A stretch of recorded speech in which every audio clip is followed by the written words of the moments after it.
అద్భుతమైన ఆటతో ICC under 19 T20 ప్రపంచ కప్ 2025 ట్రోఫీని భారత మహిళల జట్టు కైవసం చేసుకుంది.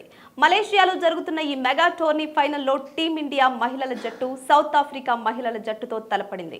భారత జట్టు ఆల్రౌండ్ ప్రదర్శనతో బ్రిటిష్ జట్టును చిత్తు చేసింది. ఆదివారం జరిగిన ఫైనల్లో దక్షిణాఫ్రికాను 9 వికెట్ల తేడాతో ఓడించి ఐసీసీ మహిళల అండర్ 19 టీ20 ప్రపంచ కప్ టైటిల్ను భారత్ వరుసగా రెండోసారి గెలుచుకుంది. దక్షిణాఫ్రికా నిర్దేశించిన 83 పరుగుల లక్ష్యాన్ని మరో 52 బంతులు మిగిలి ఉండగానే అందుకుంది. 11.2 ఓవర్లలో ఒక వికెట్ నష్టానికి 84 పరుగులు చేసి విక్టరీని అందుకుంది. ఐసీసీ మహిళల అండర్ 19 టీ20 ప్రపంచ కప్ 2025 టోర్నీని గమనిస్తే తెలుగు అమ్మాయి గొంగడి త్రిష ఆల్ రౌండ్ షో కనిపించింది.